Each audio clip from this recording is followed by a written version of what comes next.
Can't hear you. Okay. Hi, everyone. I was muted because there was an ice cream truck. Oh, Going okay. Okay. Ice cream. So Dr. Mo comes in at 1 minute to whatever. So and then we have one more guest, but why don't we talk about what we're gonna do? So we have a baby survivor, Abby, coming on, and she came on for a minute, was driving in her car, so I guess she was probably hopefully going home. But she's still in treatment. She's still on doing chemo, so she can kind of talk about her experience. But I kind of wanted today to be about what you were really what you were talking about, Regina. I didn't see all of what you said, but kind of the ABCs of breast cancer, and really how we came to this show was that the woman that we deal with at blackdoctor.org, she's probably 60, and she had never heard of a 3D mammogram until this time around. And she said, you have dense breasts, and she said, well, what is that? She asked me, So she called me asking what it was. So and she's been getting mammograms now for, almost 20 years, right? And she never knew what 3D was. So that's somebody who's educated, who works in health, who, this is her job. She works in health, and she doesn't know about 3D. So that's, And I think that the laws that have been passed in the last couple of years have gone ignored by radiologists and providers who just refuse to tell women or forget, or I don't know why they don't do it, that if you have dense breasts, we're supposed to tell you that. And we're supposed to refer you for the 2D, 3D mammograms. My great niece, she came to a Cancerversary via Zoom, and she had been trying to get mammograms because my grandmother has breast cancer. All 5 of her aunts have breast cancer, and her provider refused to give her a referral for a mammogram. And I said, well, she can't do that. You need to make sure that you know your rights. If you don't know your rights, then nobody else is going to care about your rights. So, and she said, you guys make it sound so easy when you're on the webinars and telling people to advocate for themselves. I said, it is.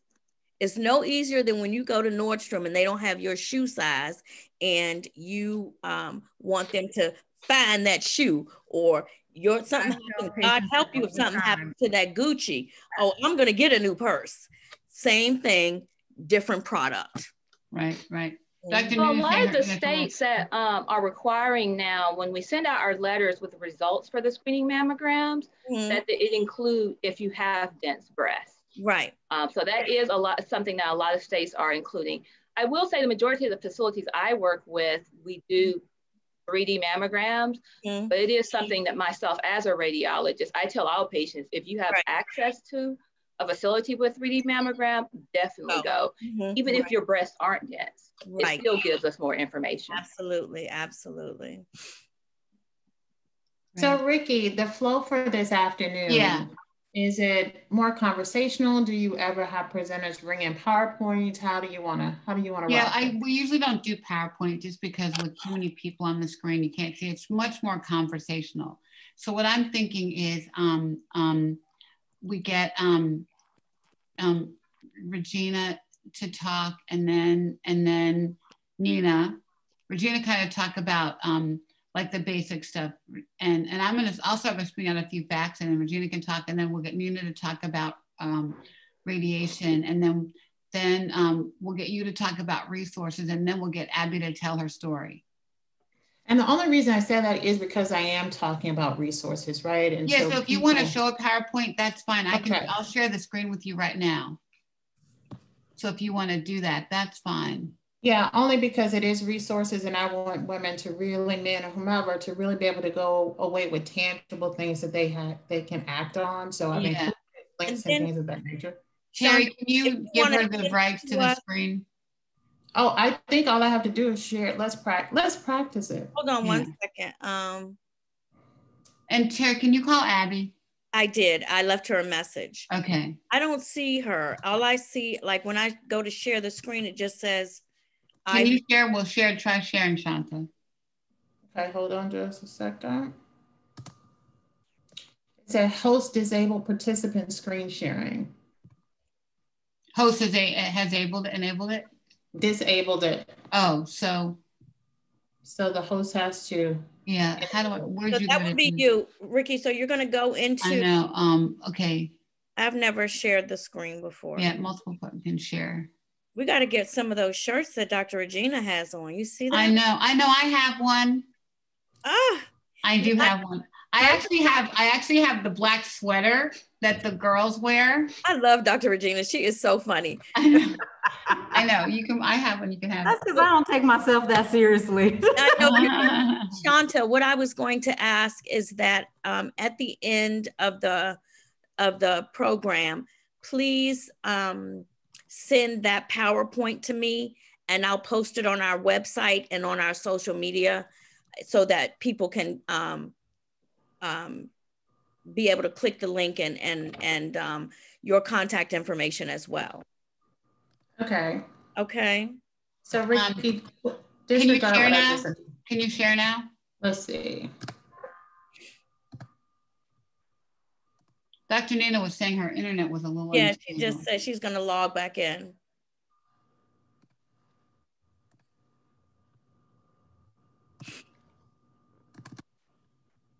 Okay, it says you're there. There you go. Okay. Perfect. Great. All right. That's okay, good. So I will stop the share for now, but we know we can do that. Awesome. So yes, please do send that to me. I will. I'll put it on. I have a link on our website for resources, and we can add it to that link. I can actually send it to you now. What's your email address? It's Terry Lynn, TerriLynn at touch, be like boy, ca.org. Excuse me. Coolio. I'm just gonna run to the bathroom real quick. Hey, where's Harper? Sleeping.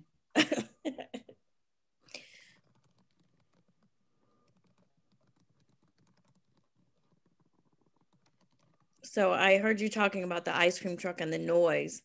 Probably my dog is sleeping too, by the grace of God, but hopefully the ice cream truck or my neighbor upstairs doesn't try to renew his DJ license either.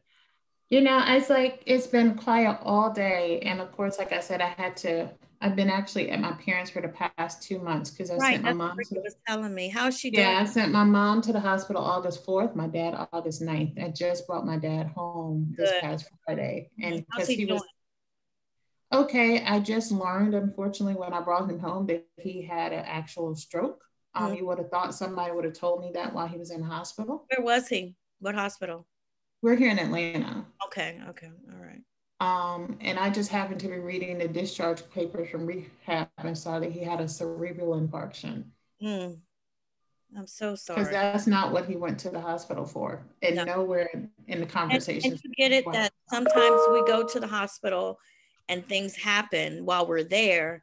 Right. But in this event, that is something that upon discharge or at the time of the event, the provider, the staff doctor, the resident, whomever was attending to him that day should have reached out and told you as the primary caretaker. That's what the residents do. Am I right, Dr. Regina? That's what they. Well, let me just say, my dad went to the hospital August 9th. He got discharged to rehab September 4th. I talked to his doctor twice in that entire time. And he just discharged from rehab this past Friday.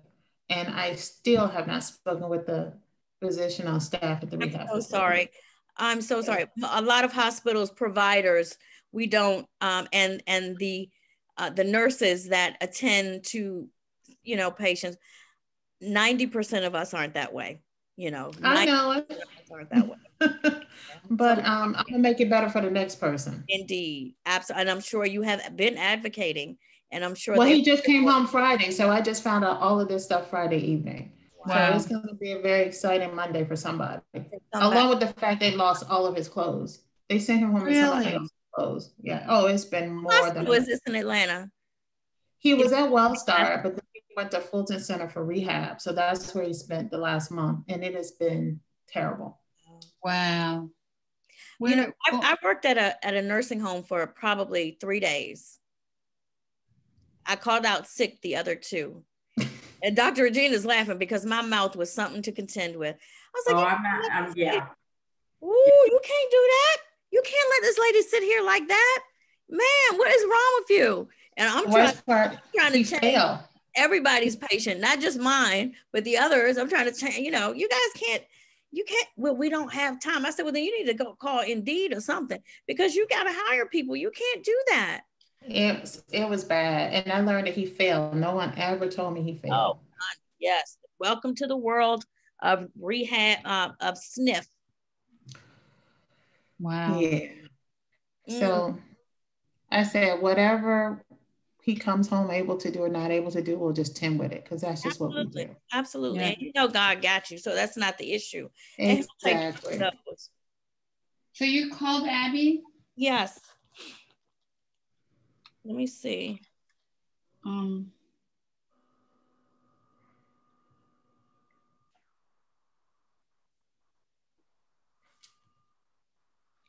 Step away for just a second. I don't know, maybe you should reach out to her, Ricky.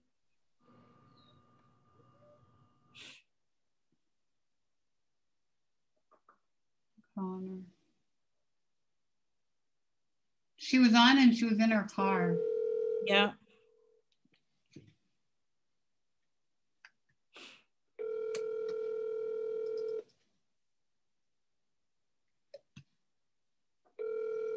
Your call has been forwarded to an automated voice messaging system. Well, just maybe once we get started, Terry, keep trying her, right? Okay, sure. And I do have your presentation up on my computer if we need to go there, okay?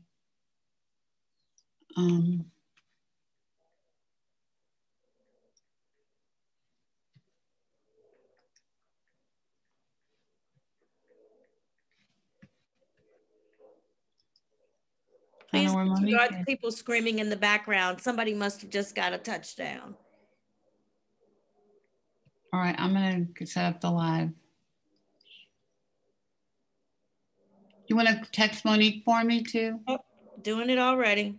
Thank you.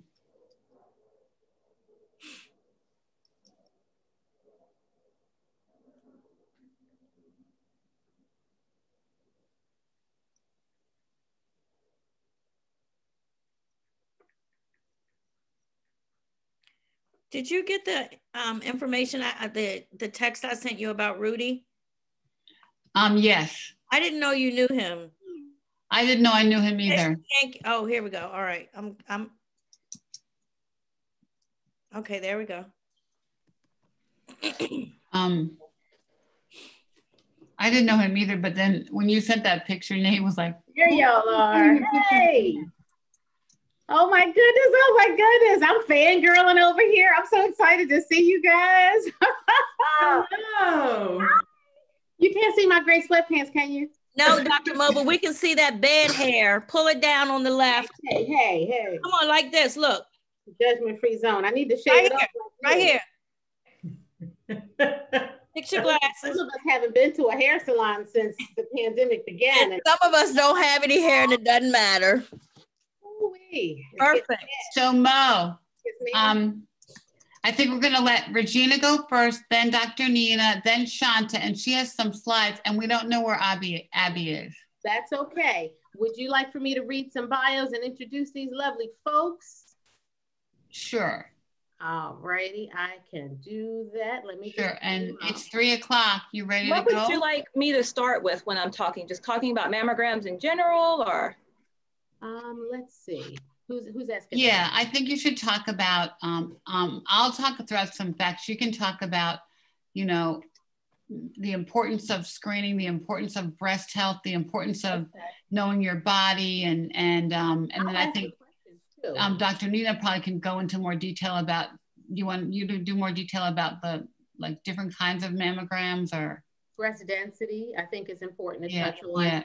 I think Dr. Nina, it's also important to talk about how many women get to you. And by the time they get, because you're radiology or radiation oncology? Radiology. radiology, what women need to know about biopsies and sort of demystifying that process and maybe taking some of the fear out of it. Okay. That's what really, I think that fear of a biopsy is what drives people to not want to get their mammogram. Fear of pain, fear of biopsies. So talking about those things, talking about breast density, the difference between 2D and 3D mammography, and you know, why women, Black women especially, should get those. You know, and I can prompt with some questions, like questions from the audience types of things too. Yeah. And then Regina, I think you can talk about, you know, just the basics. So I'm going to go live. Ready? I'm going to pull up these bios. You want me to drop off, Rick, or you want me to stay on? Whatever you want. Okay.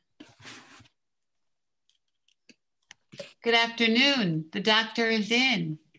Oh my goodness. Oh my goodness. Good afternoon. Thank you guys for joining us. Welcome to The Doctor Is In on a Sunday. On a Sunday afternoon. Yes. We're so excited. This is our first Sunday show, you guys. Every Sunday this October during Breast Cancer Action Month, we will be coming to you live to talk about things that our breasties need to know, our caregivers, our supporters, and anyone who's watching who has a set of mammaries. Check your chest, check your breast. Everybody's got at least 2, sometimes more. We can talk about it, right, Dr. Regina? But everybody this month and every month should be checking. So we just wanted to issue a call to action, but the doctor is in.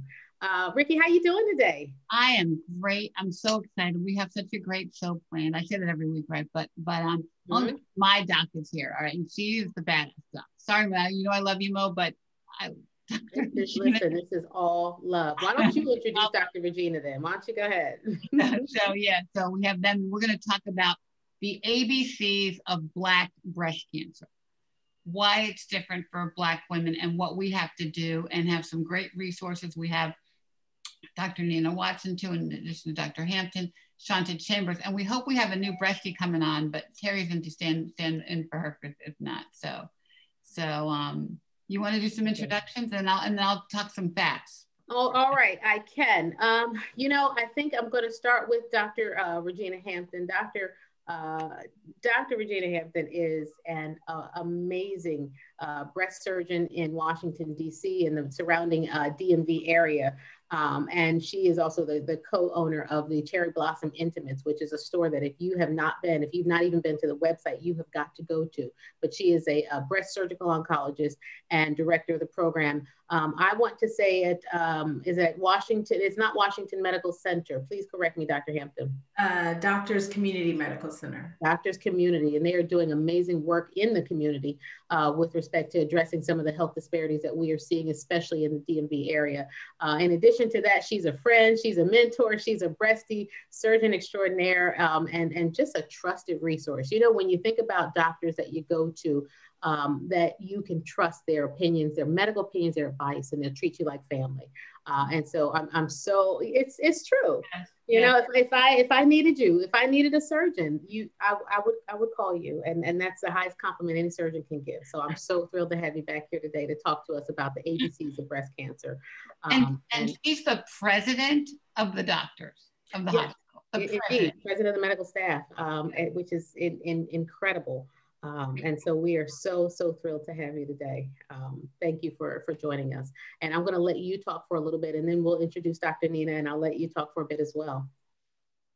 Well, thank you. I don't know what to say after that introduction, but thank you so much. You know, if Ricky calls, I'm in. I love my doctor.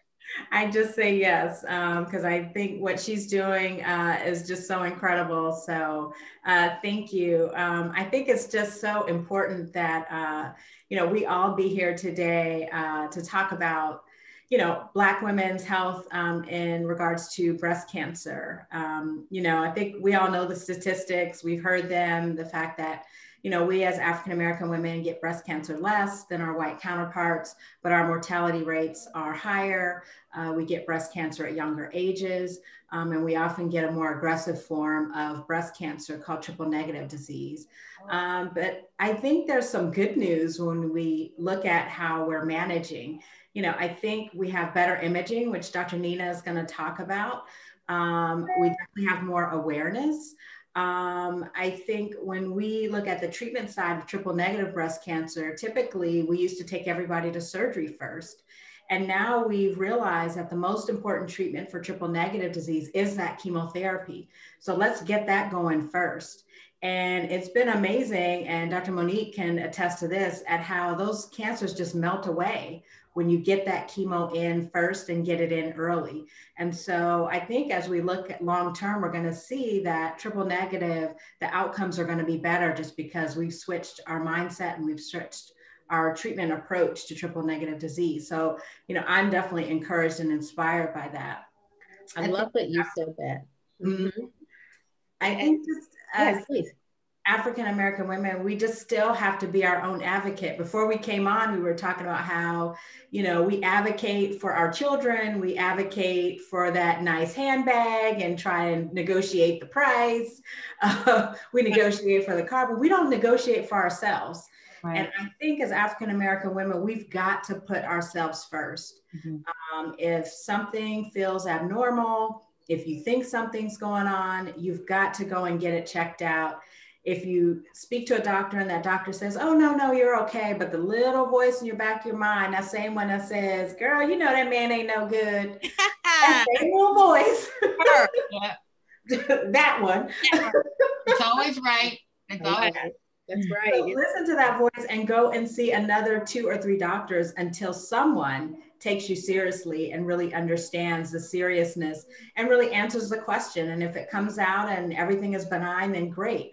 But if there is a cancer, we want to know about it, and we want to know about it early so that we can change those rates for our sisters. Mm-hmm.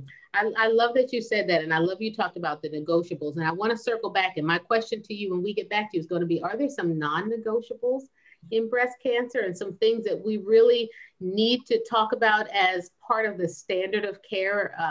Because I think we do want to explore things beyond the standard of care, but what does the standard of care look like? So I'm going to pose that question to you, but first I want to circle back to Dr. Nina Watson, because I'm fangirling over here because she doesn't know I follow her on Instagram. But Dr. Watson she's a board certified. Awesome. I looked at your intro, I'm like, wow. She's incredible. Board certified, fellowship trained, and she's real. This is true. Right.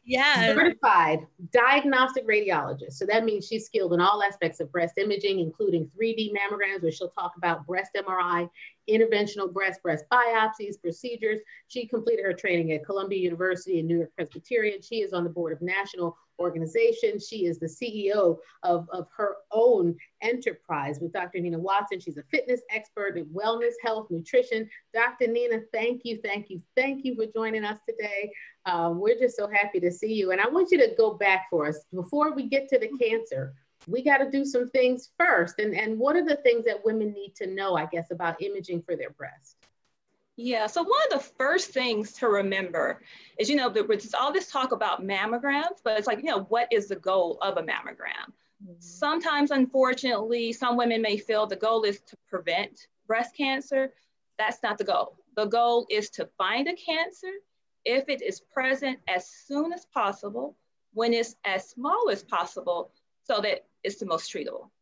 A mammogram itself uses X-ray images to take images of the breast. The breast tissue is placed between 2 paddles, spreads the tissue out. Images are taken that help us to identify any abnormalities. And particularly, we're looking to see if there is breast cancer there. For a number of years, we've had what we call just the 2D images. What we've had now recently developed are 3D images. The difference between the two, I would describe as the 2D images are looking at the breast tissue like a book. Mm-hmm. A 3D mammogram is like opening up that book and flipping through the pages. All right. So for the same exam, for the same amount of time, it gives us so much more information. There are 2 different types of mammograms. So one would be a screening mammogram. A screening mammogram is just your annual exam. You're not having any problems, no issues, no symptoms. You come every year for that exam. The opposite would be a diagnostic mammogram. And a diagnostic mammogram is a mammogram where there's something going on. Mm-hmm. Whether you're feeling a lump in your breast, you're having fluid coming from your nipple is beginning to stick in, with those diagnostic mammograms, the radiologist, a doctor just like myself, would look at the images while you're there, see if there's any additional workup that needs to be done, possibly also do an ultrasound in that evaluation. Great. Okay. And as far as recommendations, because you know we're going to get this question in the comments, the pendulum is swinging wildly back and forth about when women should begin getting their mammograms. What does the American College of Radiology have to say? So the American College of Radiology, also the Society of Breast Imagers, which is the society of individuals like me, we recommend for women who have an average risk of breast cancer to begin their mammograms beginning at age 40 and to have a mammogram every year. Now we are realizing that there are groups of women, which Black women are included, that are at a higher risk. And so we're recommending now also for all women to have a risk assessment at least by the age of 30. And that's to determine if it may be necessary to start having annual mammograms or some additional type of imaging before age 40. Yeah, well, the data says that Black women under 35 get breast cancer at twice the rate and die at 3 times the rate. So 40 is like too late for us. I mean, exactly. I guess the risk assessment has happened, and Dr. Hampton kind of talked to me about that a couple months ago. So we could talk about the kind of the mandate from Black surgeons, right? But still, that should be widespread. I mean, that's what our young women need to know, and can't be kind of dismissed by doctors when they come in at, in their late 20s or 30s and want to have a mammogram. They should be able to get it. Right? Exactly. And there's also women who have, genetic mutations. We're realizing that in Black women, there's a higher number of women with genetic mutations than we once thought. We need to be able to identify, to pick up on those women and to get them into screening earlier. So that's important too. And that's why, having that risk assessment, at least by age 30, it's important. Important. Yeah, I think that's huge, because we began high risk screening at my hospital because I had family history of breast and ovarian cancer. And I got to my hospital and we started a breast program. And I said, well, what do you do for the high risk people? And they kind of looked at me. I said, so who's keeping track of those women? Who's making sure they get mammograms and MRIs? And so we implemented, with the help of some industry partners, programs to routinely screen. Every year when a woman comes in, we go over the thorough family history, and we offer genetic counseling if necessary. We can do it virtually now. We can mail out a kit for genetic testing. But every year we're asking about their family history and trying to give them a quantification, a calculation of their risk. And I don't know how many people watching actually know that you can quantify, you can get a number. And usually it's a range, but you can actually know what your percentage of 10-year, 5-year, 10-year lifetime risk is for breast cancer. And so for everybody watching right now, I'm asking, do you know your number? What's your percent?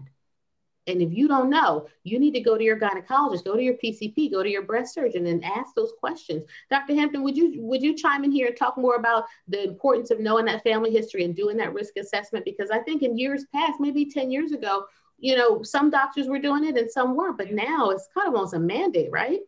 Right. Yeah, absolutely. And, I think there's kind of two parts to that. One, there's how many of us really know our family histories. Right. I can't tell you the number of women who come in and, they say, no, I don't have a family history. And then we diagnose them with breast cancer. And everybody in the family starts talking about who had breast cancer and when. So we need to start those conversations in our families, especially I know in African-American and Latino families, it's taboo to talk about health history, cancer, saying the C word. But, we need to do it if we want to save the lives of the future generations. So we really need to talk and know our family history, and not just know what type of cancer was in our family, but at what age.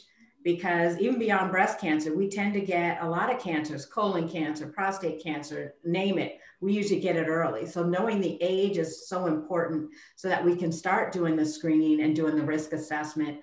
Because adding those numbers into the risk assessment, which we can plug all these numbers in and it spits out a number to give us your risk, having all that information is important so that we can know who to screen appropriately. Yeah, Dr. Hampton, the Ad Council did this study 2 years ago, but right before the Komen people did their Know Your Girls campaign, which is so good to know your girls, but 92% of Black women said that they were aware of breast cancer. 25% said they talk about it.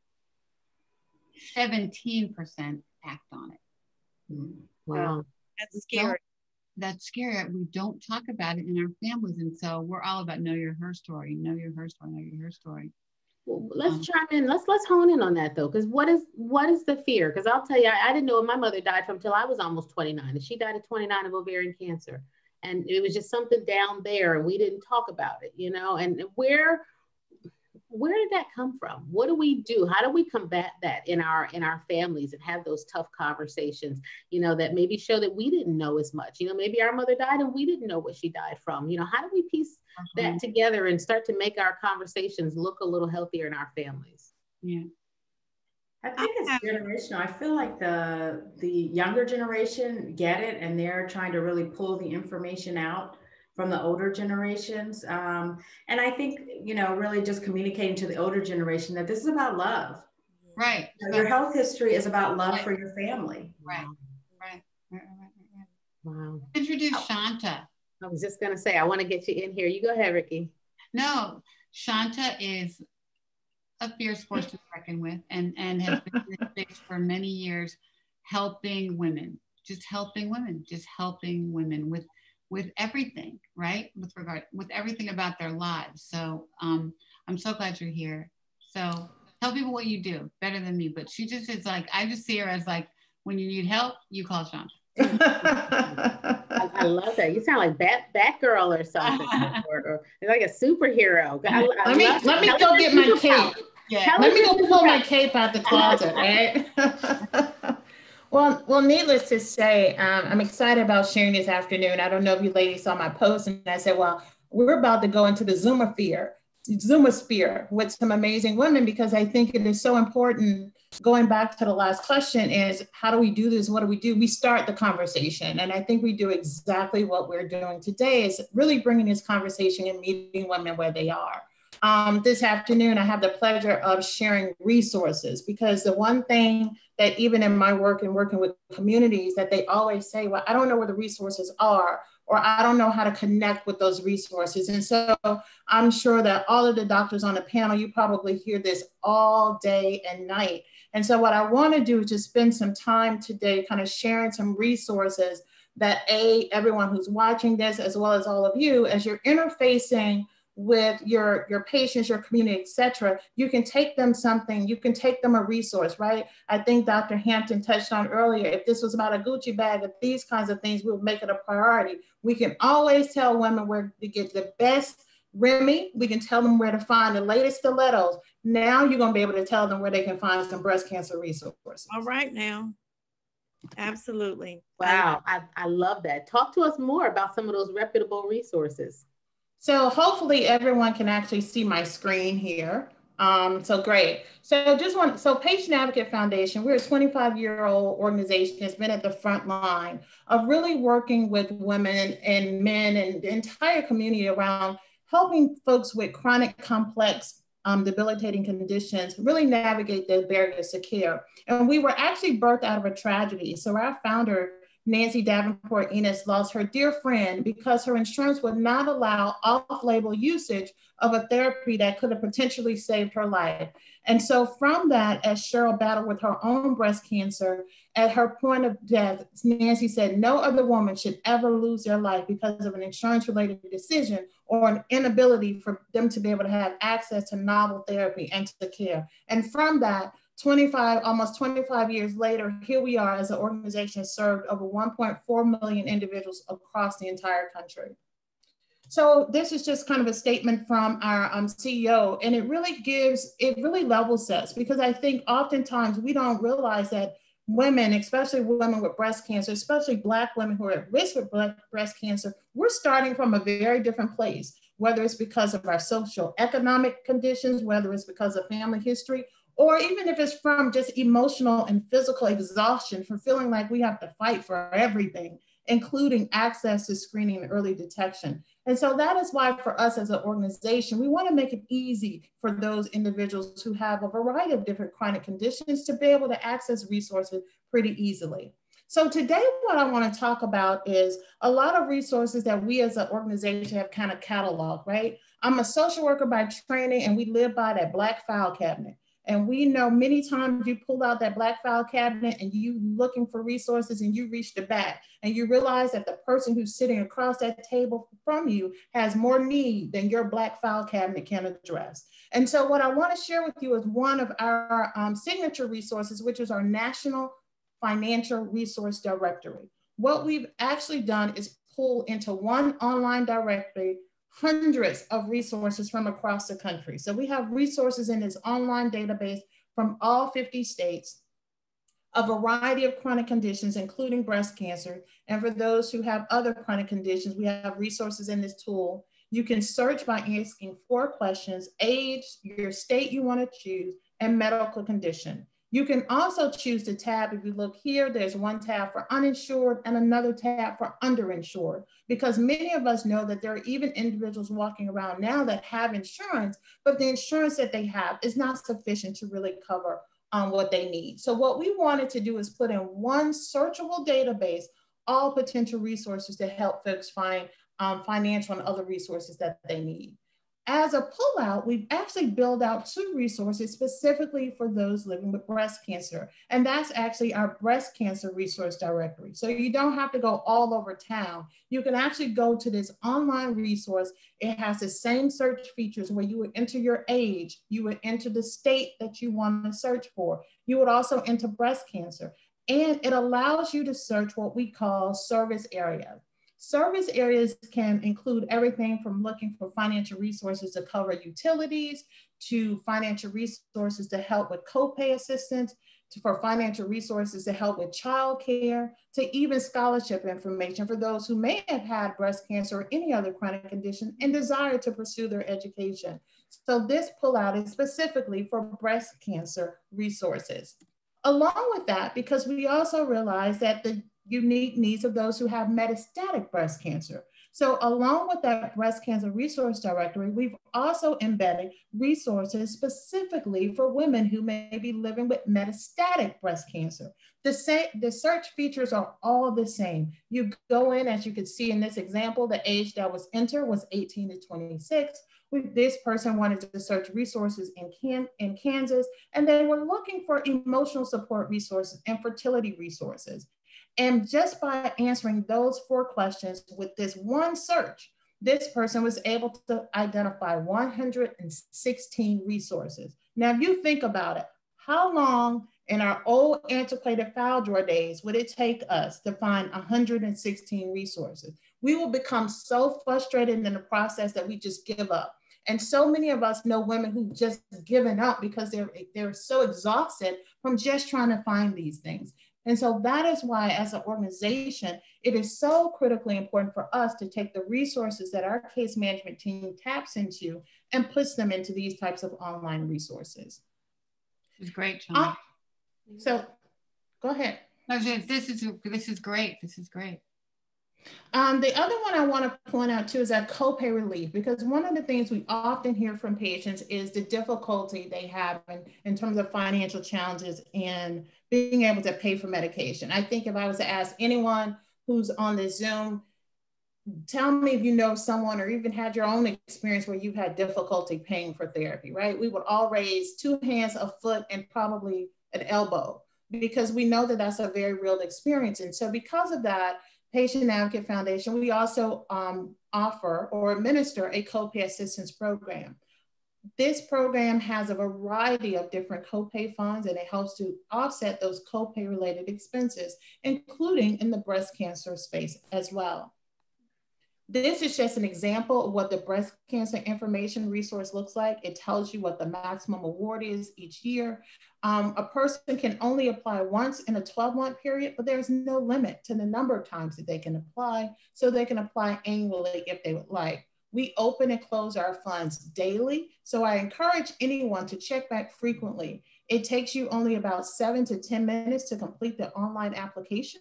And at the conclusion of your application, within 2 minutes, you will know if you've been approved. So again, not only do I want to make sure that we are aware of these resources, I also hope that you go away with an understanding of the ease that we've tried to bring forward and helping you access these resources as well.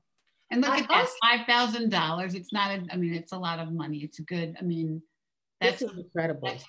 That's pretty incredible, right? And we get calls every day. I was hoping Abby would be on because she called and asked for you, you know, and when we send it to you guys. So make sure she's watching. This is incredible because, you know, I tell my patients, nobody budgets for breast cancer. I don't care how much money you had. Right. You know, I don't care what your savings and your stock portfolio looks like. It doesn't matter how much you make, what you do. Nobody budgets for this.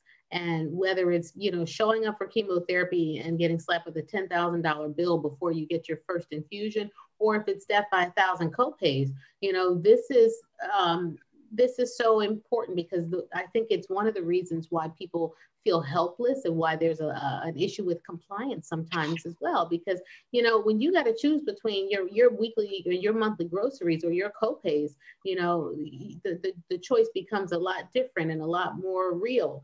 Than just, oh, let me be compliant with this, you know, prevention or this treatment that may prevent a breast cancer, you know, that I might not get again. And people rationalize it that way.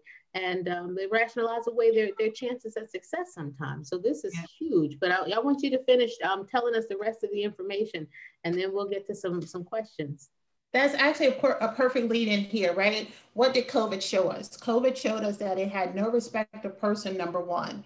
And it also showed us that it could be an enormous disruptor, especially for folks who are already experiencing episodic engagement with the healthcare system. Like you said, no one budgeted for breast cancer. And for us as an organization, we understand that when someone is living with a chronic condition, we have to account for those things that happen outside of the healthcare system. They still have to have utilities. They still have to have a place to stay. They still have to be able to eat healthy. They still have to have reliable transportation because all of these factors left unaddressed prohibit their ability. You can be making the best treatment recommendations in the world, but if we're not accounting for these social needs outside of the context of health, we're setting up everyone. We've made healthcare available, but we're not making it accessible if we're not accounting for those things that impact one's life outside of the healthcare system. And so as a result of us, you know,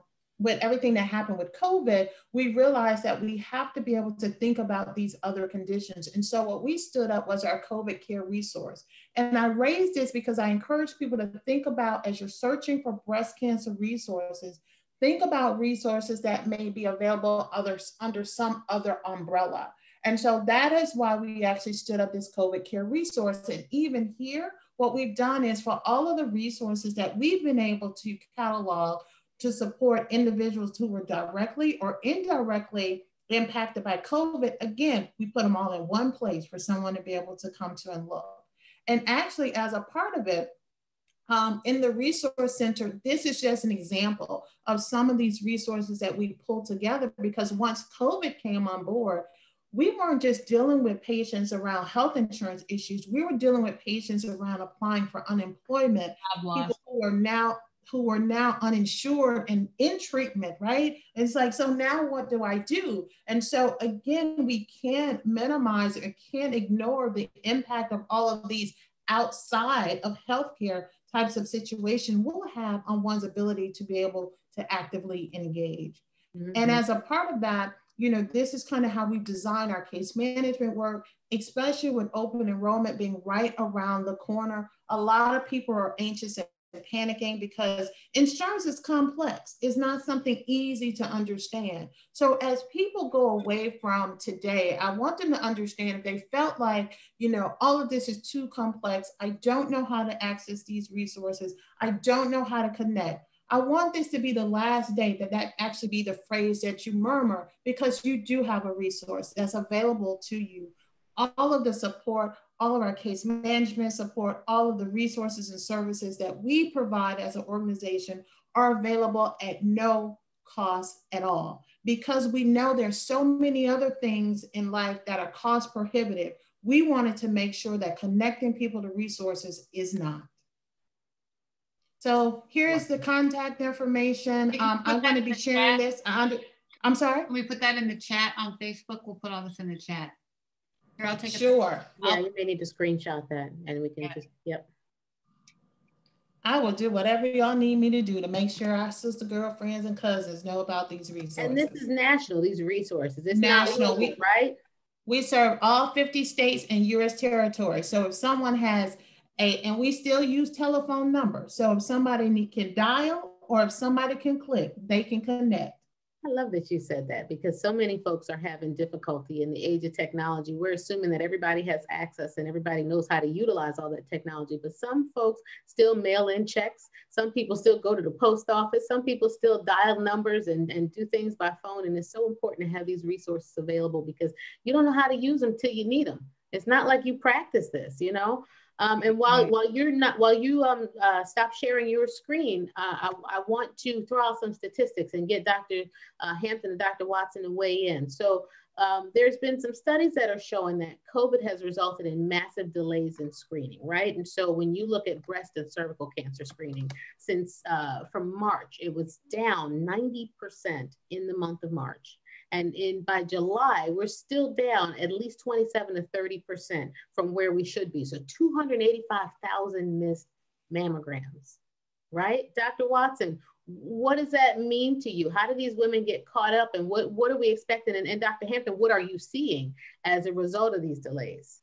Yeah, what we're asking now is yes, we know that for a time for COVID, a lot of the imaging centers were actually closed for safety concerns. But now we are asking for women to please come, please schedule your annual mammogram. This is not something we want to delay. We don't want it delayed 6 months. We definitely don't want it delayed a year because if there's any changes going on in that tissue, we want to be able to see it. So if you haven't had your mammogram for this year, please come schedule it now.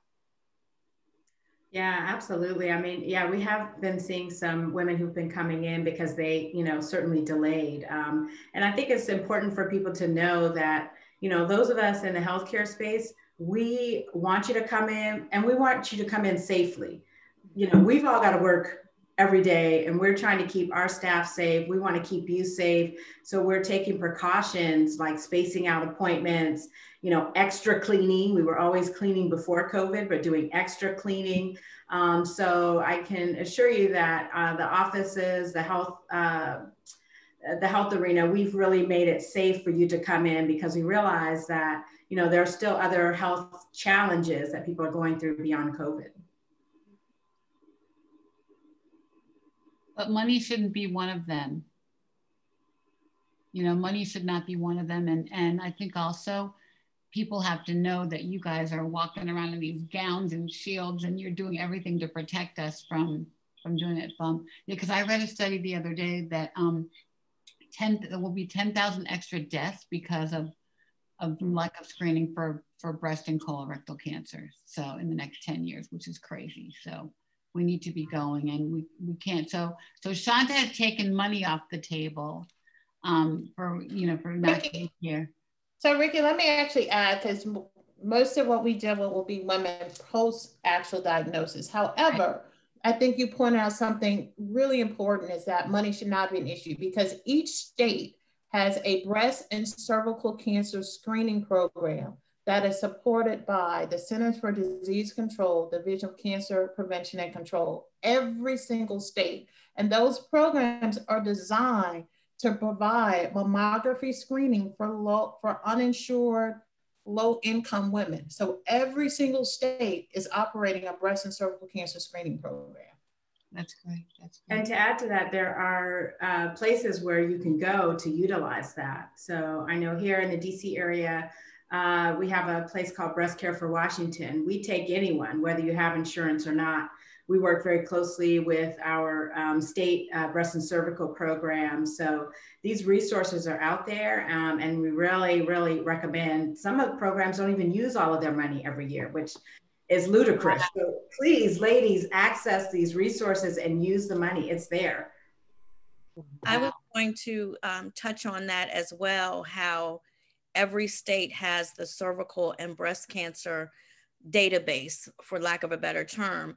I can remember, and I'm sure Dr. Hampton and Dr. Moe remember how there was a problem years ago with women and cervical cancer, and how women were not following up after these abnormal pap smears.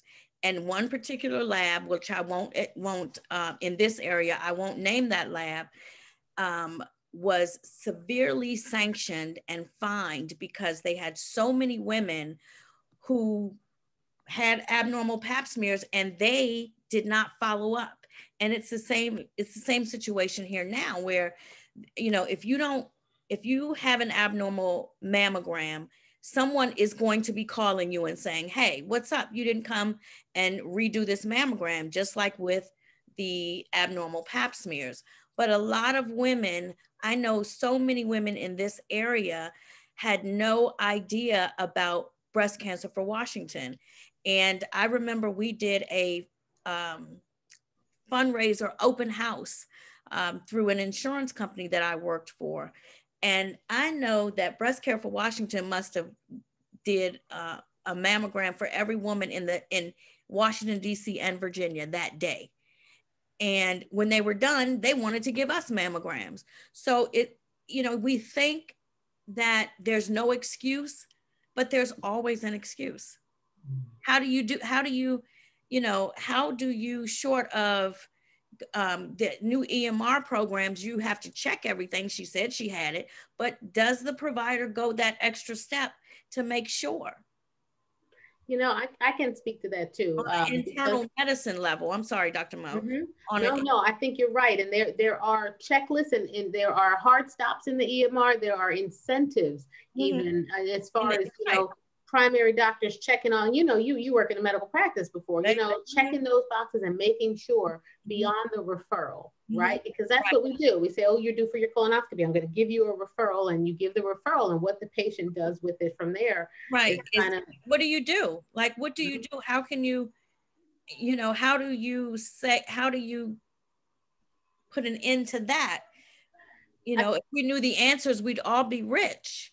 Well, I think it has to do with making accountability everybody's problem. Absolutely. You know what I mean? So when I see a patient, I may only see a patient who's a survivor twice a year. And so you better believe 6 months later, when I see her, I'm going to say, so how are we doing with routine and preventive health maintenance and screening?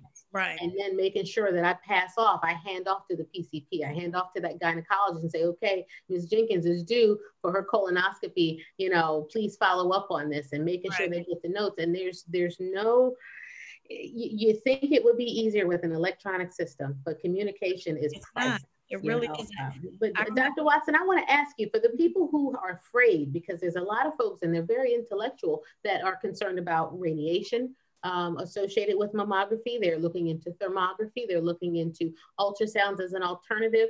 Help women tease out some of the realities on the amount of radiation from mammograms, and why 3D versus 2D. Even if there's a copay, what should they do? How to navigate that? Okay, so radiation dose is always a concern, and myself as radiologist, it's something that we tightly regulate, and we also monitor. We try to give the lowest amount of radiation dose necessary to achieve the best images. And when you look at the benefits versus the risk, the benefits of having your mammogram every year, beginning at age 40, definitely outweigh any risk due to a small amount of radiation dose to the breast tissue. I know that some women are looking for alternatives. Recently some people have been talking about thermography as a possible alternative. What's that? So they're using sort of heat images generated by heat to create images of the breast tissue in order to find an abnormality in that area. That is not a substitute for a mammogram.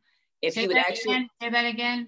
It's not a substitute for a mammogram. It is not. And if for those people who are wanting to learn more about it, actually you can go to the FDA website. There is an FDA warning advising that it is not a substitute for a mammogram.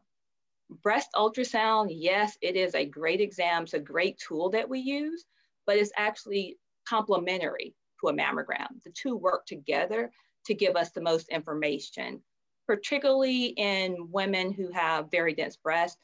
Breast ultrasound can allow us to be able to aid in finding more cancers, but there are some findings that are associated with cancer that can only be seen on a mammogram. So having a mammogram and having a breast ultrasound is great, but a breast ultrasound solely for women greater than age 30 would not be beneficial in finding and detecting breast cancer early. So let's talk about the dense breast thing, okay? Because we tend to have more dense breasts as Black women, but how do we know that, right? Until you've had a mammogram. And then the numbers I thought say that if you do have dense breasts, you're 4 to 6 times more likely to get breast cancer.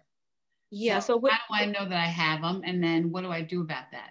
Yeah, so one way, and sometimes it runs in families, you do have patterns of dense breasts. You would have your first mammogram, starting out with your screening mammogram. In some states, depending on where you live, when you're sent your letter of your results, it will include if you have dense breasts. If not, you can actually look at your mammogram report, and there is always a sentence there describing your breast density. If you're unsure, based on that sentence, if your breasts are dense or not, you can either talk to your doctor, your gynecologist, or your primary care doctor, but there's also resources online. So with breast density, there's 4 categories. And it's based on the sort of ratio between your amount of tissue you have and the amount of breast fat you have. So you have category A would be a fatty breast, and that meaning that the breast tissue is mainly made up of breast fat. Category B would be scattered tissue. Again, those 2 categories, fatty and scattered, are not considered dense. Category C is heterogeneously dense, meaning you have a lot of breast tissue, very little breast fat. And then you have category D, which is extremely dense breast, meaning you have a lot of breast tissue, very less breast fat. With those 2 categories, on a mammogram image, cancers can hide in that tissue. So it makes the mammogram a little bit more difficult to interpret. In that case, we would consider doing some, additional imaging depending on where you're located.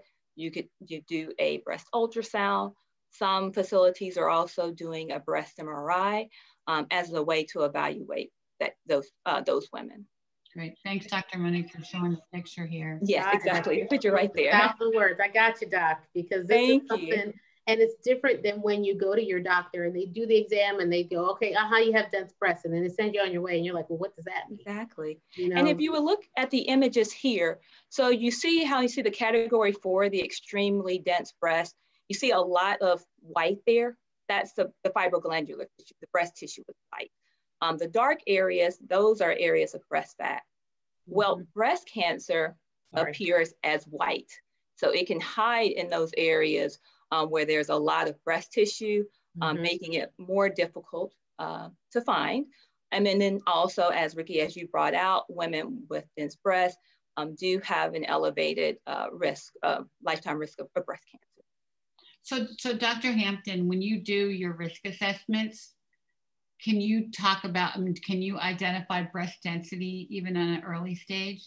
So you really don't know until you've had a mammogram, but if you're a young patient or a young person and you have a history, can you identify that kind of in the risk factor stage so people can be aware of it and know that they should ask for 3D?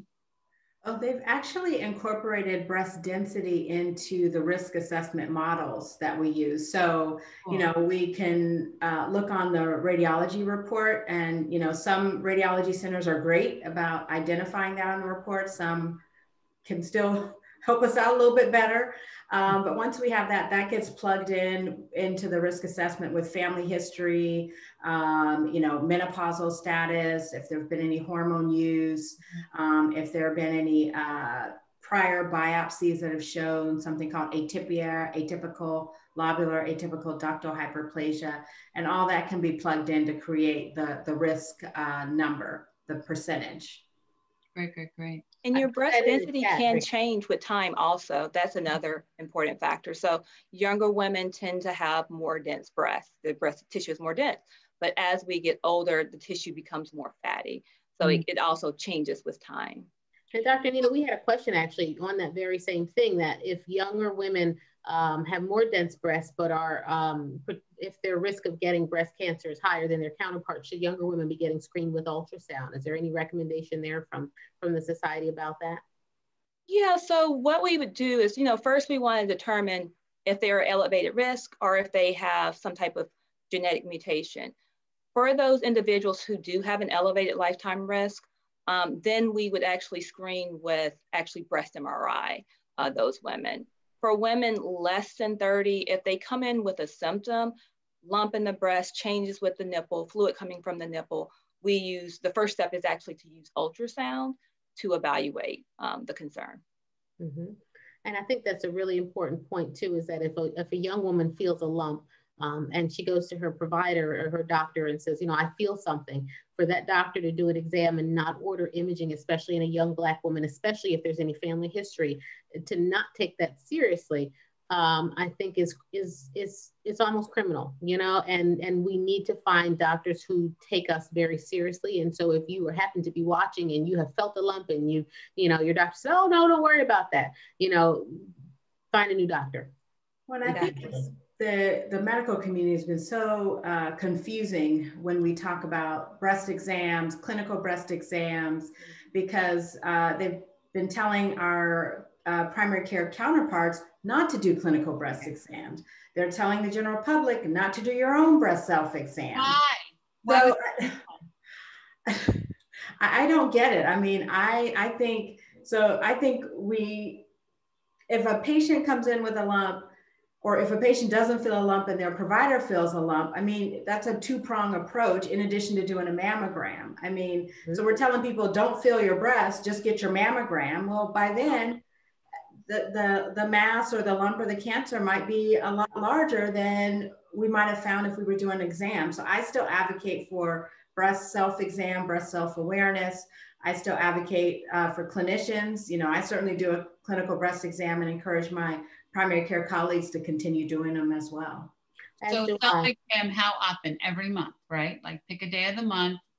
If you didn't pick one, I'll remind you on the 20th and tweet you about it, but it should be every month, right? Absolutely. And I think we have to take the fear out of that. I think the whole goal of doing a breast exam is learn your normal lumpiness. Breasts are going to be lumpy. They're going to be lumpy. All of us sitting here on this panel all have a different degree of lumpiness that's considered normal. So know your lumps. Learn where they are, learn when they change, if they change, and learn if you feel something that's like, that's not my normal lump, that shouldn't be there. Then you need to call your doctor. Right. Yeah. Ricky, to your question, the reason why is because of fear, because of over biopsies, and because people don't know what their breasts are supposed to feel like. And so what ended up happening was U.S. Preventive Task Force, I think, and ACS did some research, and what they found was that, one, there's no head-to-head that shows that a clinical breast exam or a self-breast exam actually saves lives, which there's some flaws in that study, but there's not been a head-to-head trial between that and imaging. So they said, well, we can't really say if it's helping, but it makes women anxious. Right. And if it's making people anxious, we shouldn't do it. Well, that's the wrong approach. The wrong approach, you diffuse the anxiety through education, through self-awareness, right? So I tell patients, absolutely do it once a month, and set a reminder in your phone. Your phone can go off once a month. There's a bunch of every day you pick. And if you're premenopausal, then, and it's, during your cycle, set it for 1 week later. Just push reset, remind me again in a week. And our smartphones will do this for us now. Yeah. But it's not a reason, fear is not a reason to not do this work, I also encourage it when talking to patients to do it once a month, and also not to assume. Even if you have a history of breast cysts and you've had ultrasounds before and they show breast cysts, if you have a new lump and it persists for 6 weeks in between your cycles, definitely come in, have us take a look at the area. Let's document by imaging that it is a cyst, because you can have cysts and a cancer can still develop in your breast tissue. And we don't want to delay things until that cancer is larger. Great. And also, I just wanted to point out, as someone working with women in the community, because there is still such great apprehension around women going into facilities, this at least empowers them to be able to do something. When we take that away from them, then if they never know what normal feels like, they never know when something there is abnormal. Right.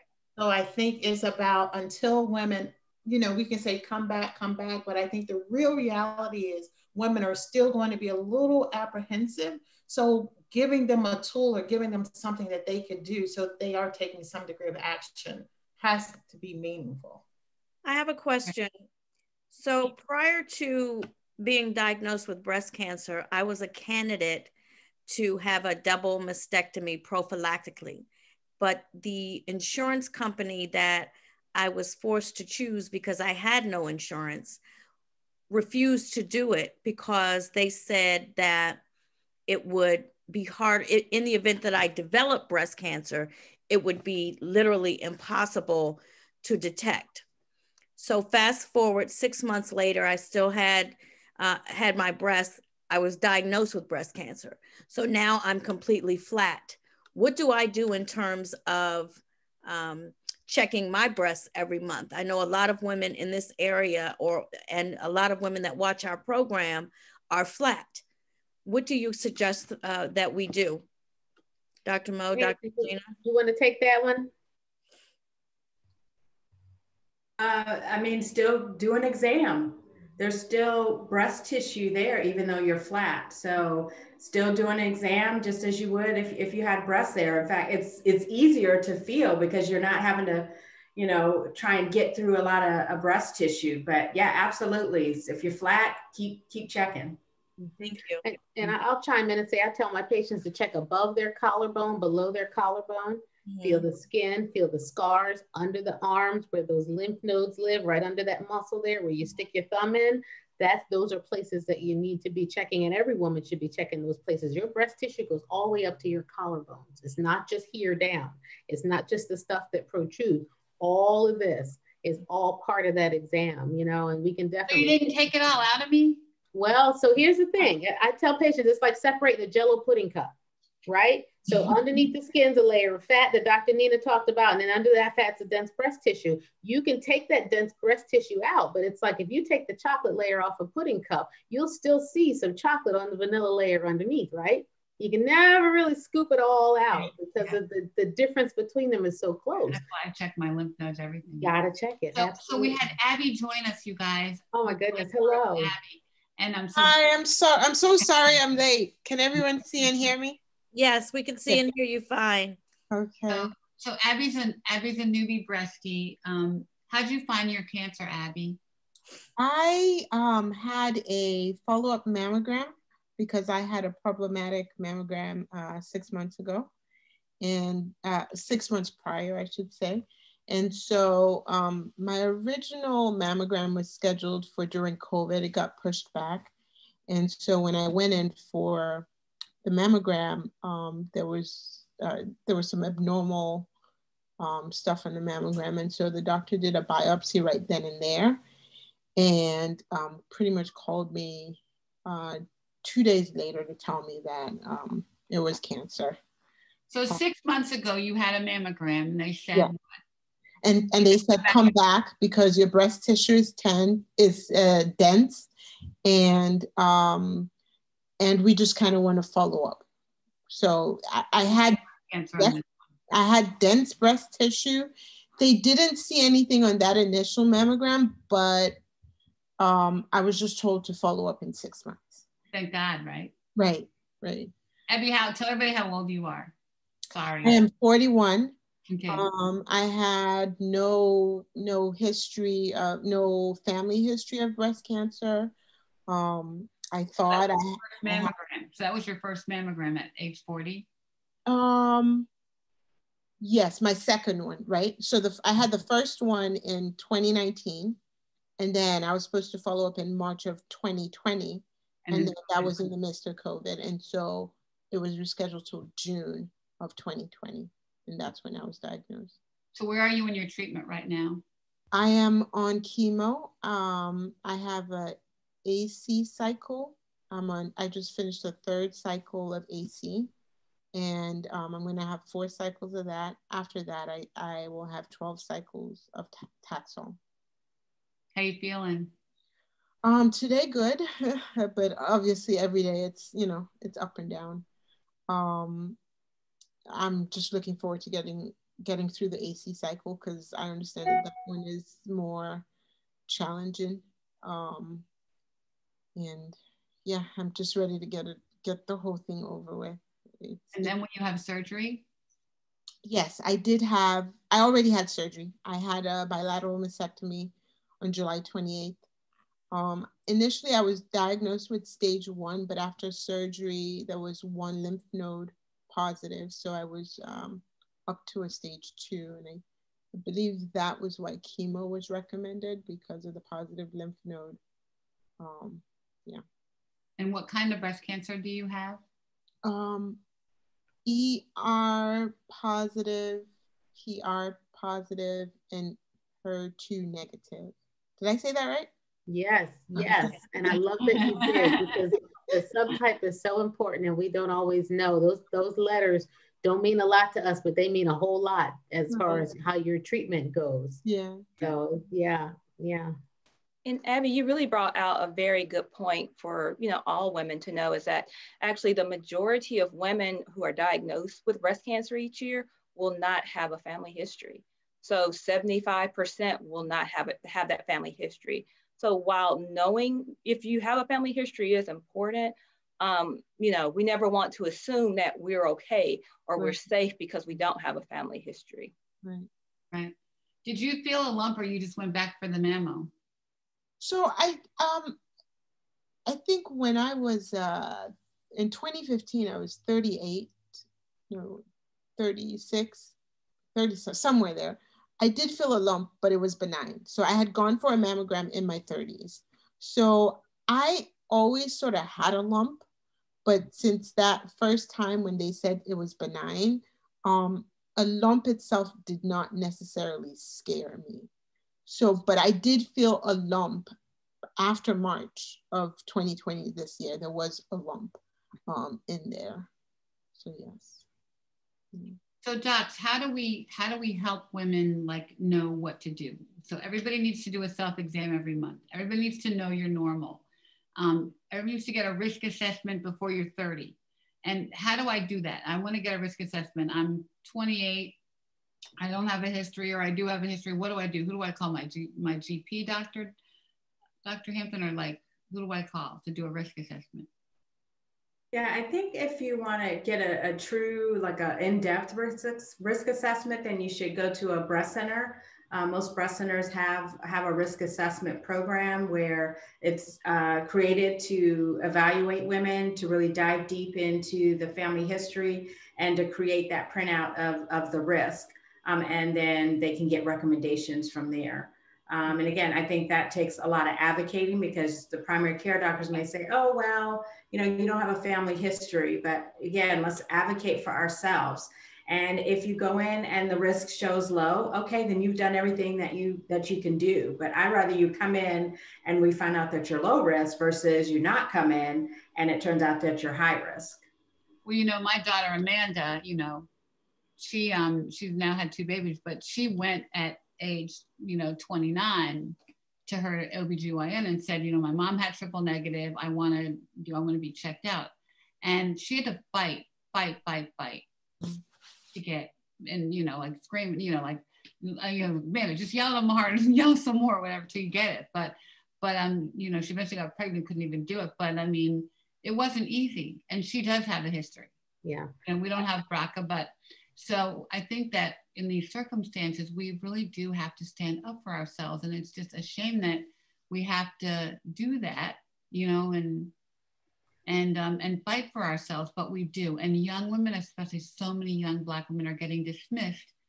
And what if Abby had gone, kind of forced the issue 6 months ago? What if she had had a biopsy then? Would it have been different? We don't know, right? And I think another thing, and I don't know that any of us can do anything about this, but it's the costs are so prohibitive. Like when I went for the mammogram and I was referred to the breast surgeon, even though I had insurance, I ended up with an $1,100 copay. And in my mind, I kind of was ready to dismiss it. I was like, okay, I have breast tissue. This isn't anything. I don't want to end up with another $1,100 copay. But my husband insisted that I go for that, the 6 months checkup. But it's the cost is, you know, it deters a lot of people from following up, you know, because it gets expensive even with insurance, not to talk of people that don't have health insurance. I think that's a really good point, because once you have the screener, if something is found, it's now diagnostic, right? And Dr. Nina talked about this before, and diagnostics not covered under the screening in the same way. So the copay, the deductible, all those things, you know, need to be taken into account, especially as open enrollment is coming up. Look at these plans carefully and think about what your plan needs to be, because we have to plan for the unexpected, you know, and it's so unfortunate how insurance is coupled with our jobs, because we have seen that during, you know, the coronavirus pandemic, we have seen people lose not just their jobs, but their health insurance for their families as well. And it's a double devastation.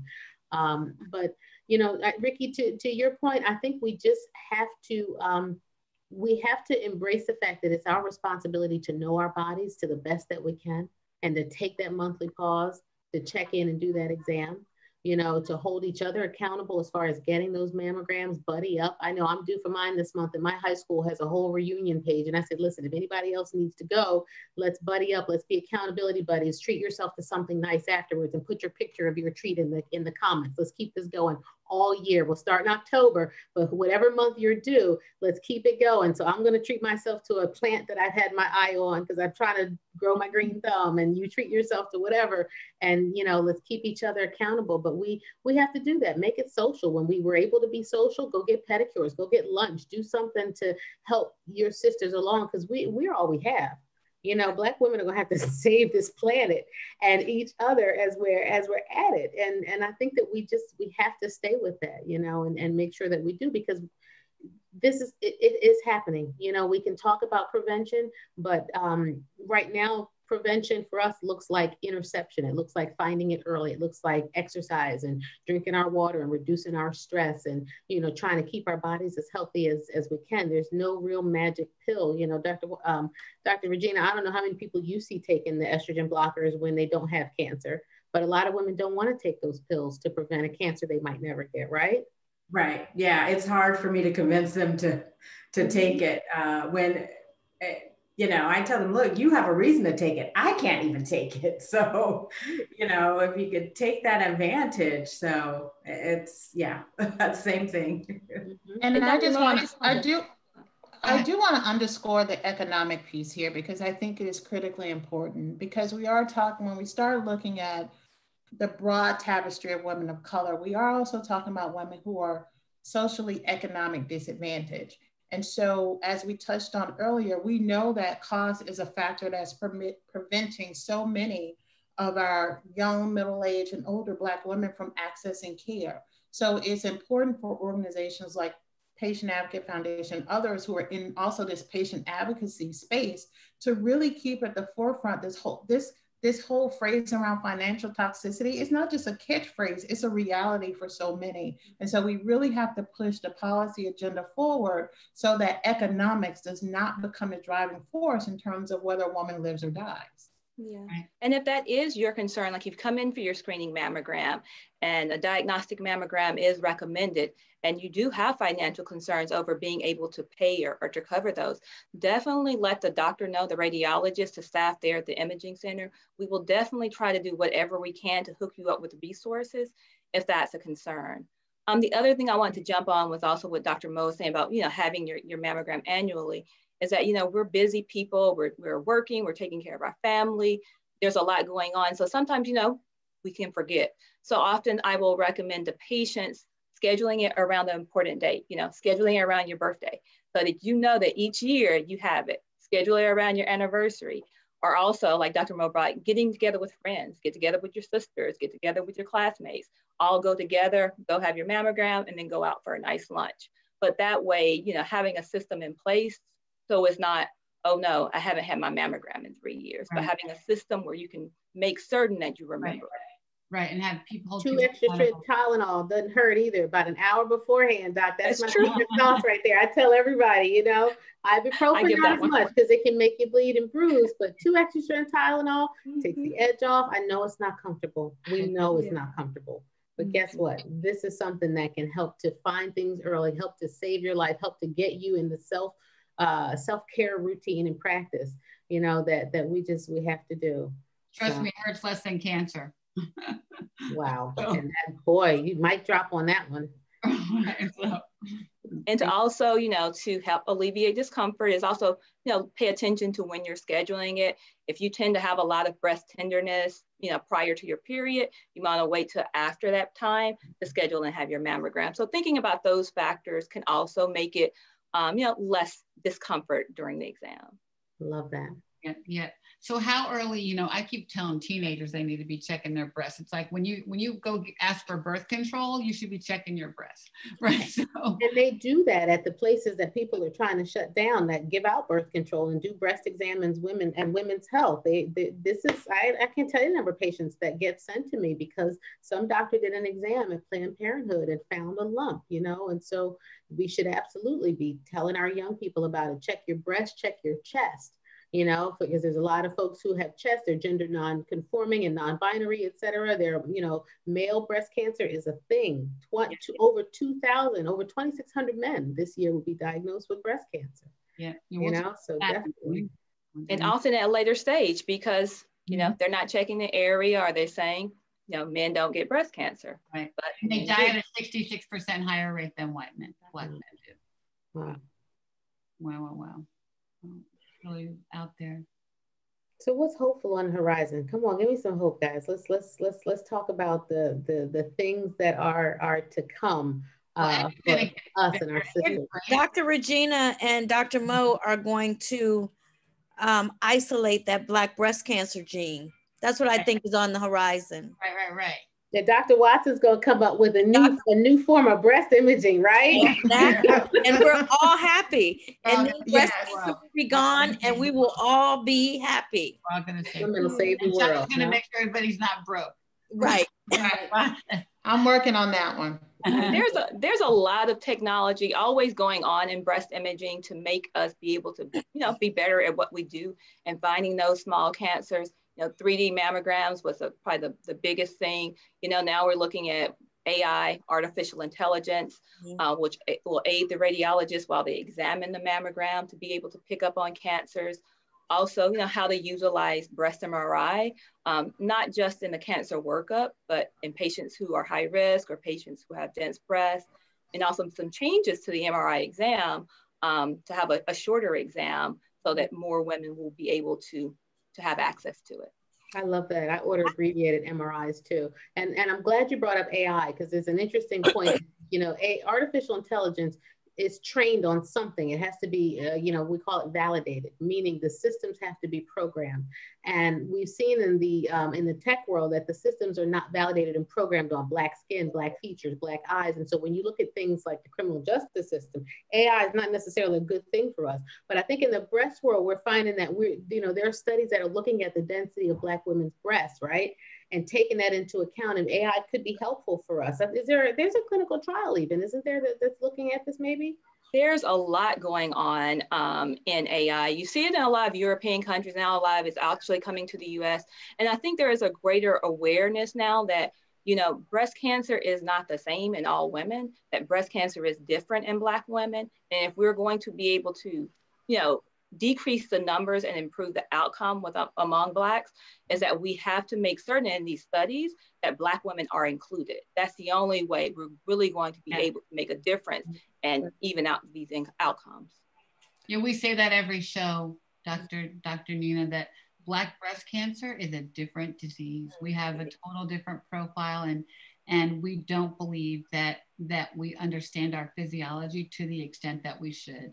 That most of the drugs that we have now were tested on on white women, and Black women were not at the table. And until we get that bottle that says this drug works for Black women, we can't rest. That bottle, right? Rest. I think in the genetics as well. I think everything. Yeah. I think there's a different gene out there that we haven't discovered. Yeah. And it's funny, Dr. Regina, because remember last year we did my gene profile, like last summer.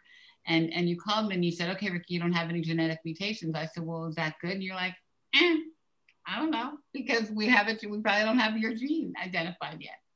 Yeah. And even looking at genetics testing, you have to remember too that as things go along, we are improving. So if you were tested maybe 10 years ago Right. Possibly consider getting tested again because technology has improved. We're identifying more genetic mutations and technology is changing. Yeah. I think it's important to note with the risk scores as well. And I think we'll see in the next 6 months to a year, companies are beginning to validate their risk scores, their risk assessments on Black and brown women as well. So, you know, when some companies will give you a percentage and others won't because it's only been tested on white women. So they can't give you an accurate percentage of your risk based on your genes.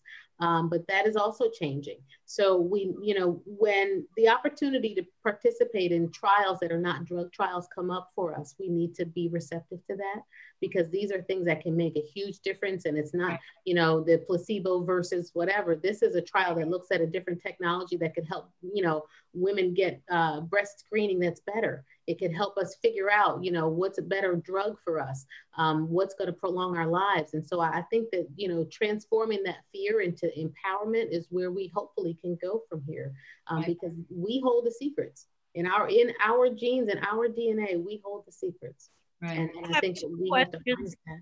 I'm sorry, Dr. Mo. I have 2 questions from Instagram. I have a history of breast cancer. I had a double mastectomy with no reconstruction. My mother had breast cancer and a few of her sisters as well. No male breast cancer in our family, but I have I have a 19-year-old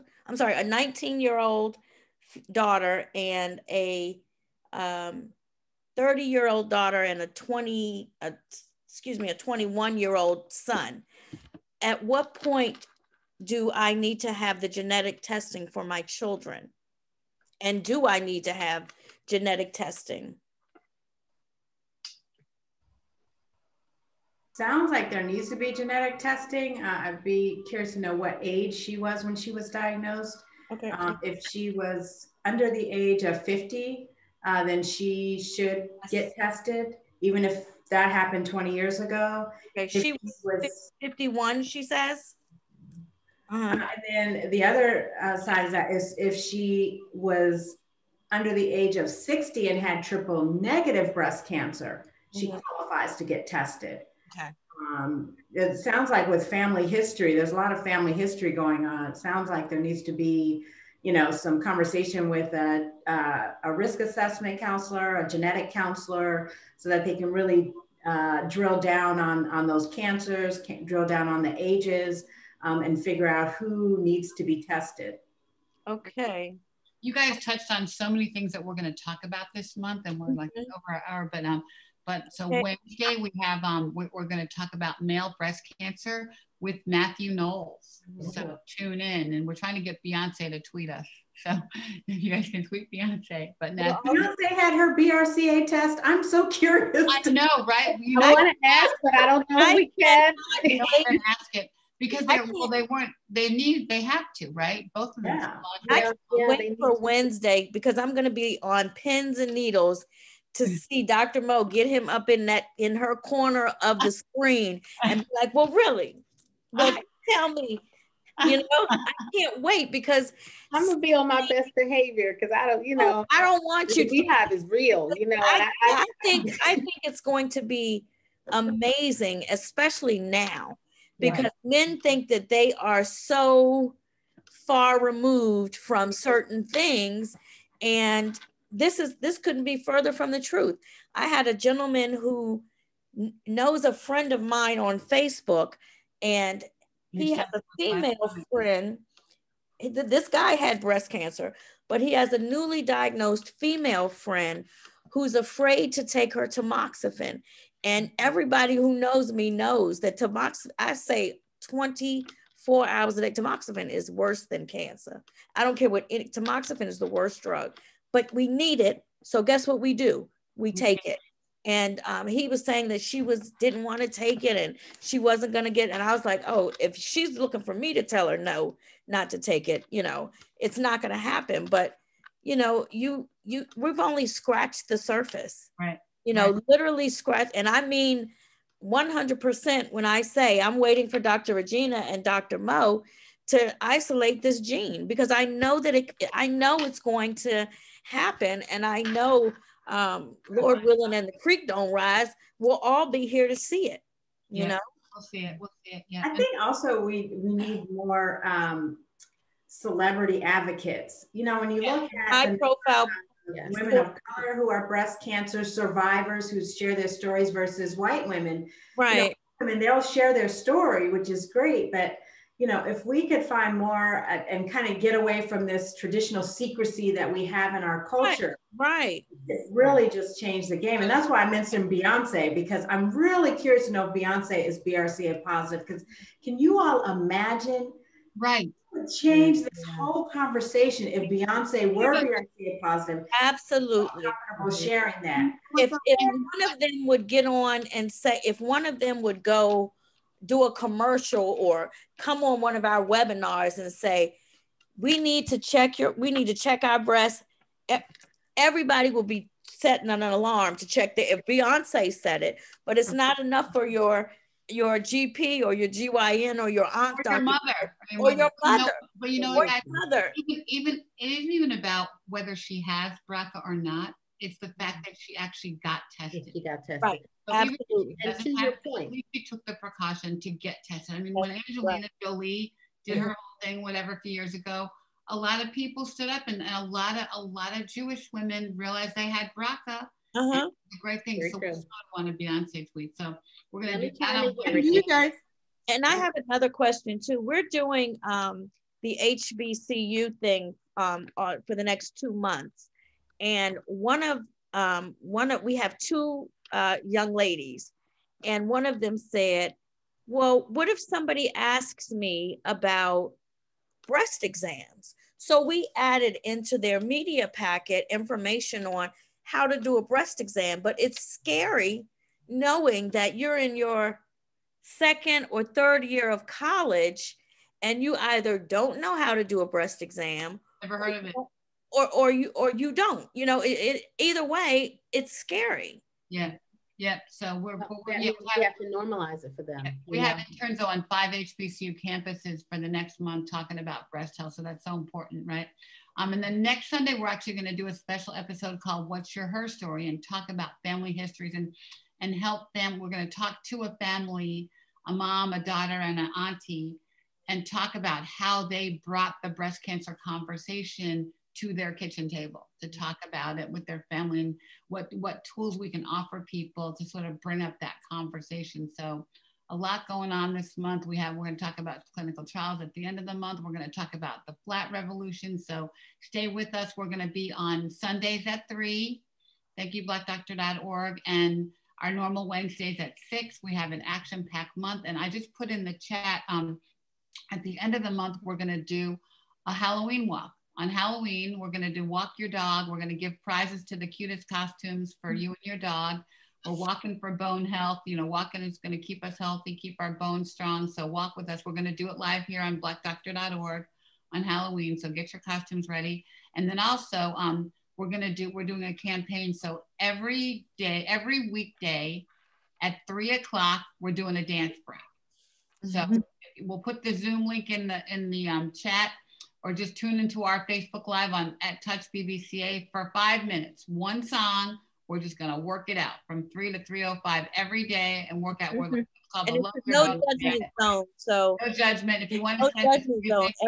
Everybody loves to see Pixie dance, and it's not that kind of Pixie dance. It's definitely very subdued. You know, I don't have on my wigs and jewelry. I'm just dancing to get up out of that chair like we need to 5 minutes. 5 minutes and exercise, dancing, and promoting very good bone health. Yeah. On the issue of celebrity awareness, this might have come up before I came on the call. Are you guys aware that Ananda Lewis? Yes. Okay. Did you guys discuss it already? No, we haven't discussed that today. Okay. Yeah. But she might be. I mean, she might be someone. Perhaps I know that she did post live talking about women checking their breast. I think she's stage 3. She announced.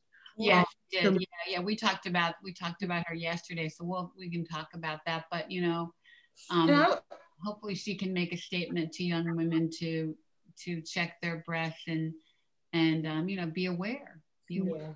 I would also say, Abo, and I apologize if I mispronounced your name. Don't minimize the power of your story in terms of its relatability to all of the women who are probably watching this on Facebook. You may actually be able to reach far more women than some of the celebrities that we think. So if we can start to get other young women like you to elevate their power and realize the power of your lived experience and create a space for that lived experience to come forth. There is so when Dr. Mo said about the horizon, what I see over the horizon is our beautiful Black women who are survivors showing that you can survive this. You're not alone in this, and amplifying your voice in a way. I see this as being the most electrifying and most powerful story that we can tell to really mobilize an entire movement of women to understand that their breast health is just as important as everything else that they're trying to balance in their life. So amplify your voice, because you might start the movement. I love it. Yeah, I know that I told her we're putting her to work. As soon as she gets done with her chemo, she's going to work. Yes, and I am more than willing to do that. I definitely am. I definitely applaud your courage. Yeah. Yeah, because she has 2 young kids, and she's 3 actually. Oh, yeah, 3 kids. Yeah, 3 How old are your kids? And a husband. Yeah, my oldest is 14, and I have a 12-year-old and then an 8-year-old. So you're dealing with life. Yeah. Because policymakers need to understand that there are real people at the end of these sorts of things. I remember, Abby, when I called you, I think you had just gotten home from being discharged from your procedure. Can't remember, was it that same day? And I think it was when I met with my medical oncologist. That's what it was. Yes. Her kids were, what do you want me to do? Do you need me to feed you? And it was just like, I was like, can you send one of them down here? And we were joking, we were saying, you know, we're here to do whatever you need us to do. You know, I know you're not in this area, but you know, you never know when you may, you know, but so feel free to call us. And Ricky always wants to take somebody's child or dog. He'll even get the kids, and the kids were in the background literally waiting on you hand and foot. And I thought, that's amazing. And you're blessed to have that. Absolutely wonderful. I think we have to get ready to wrap up, but I want to end right there with what Shanta said, is that, you know, this is a revolution, and it can be for us. We have seen through Touch and through this program, we've seen us partner with every breast cancer organization, especially those committed to Black breast cancer.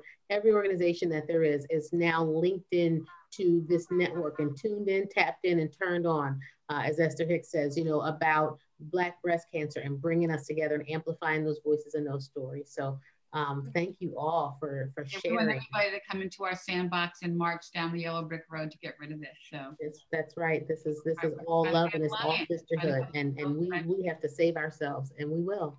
We can, and we will. We will.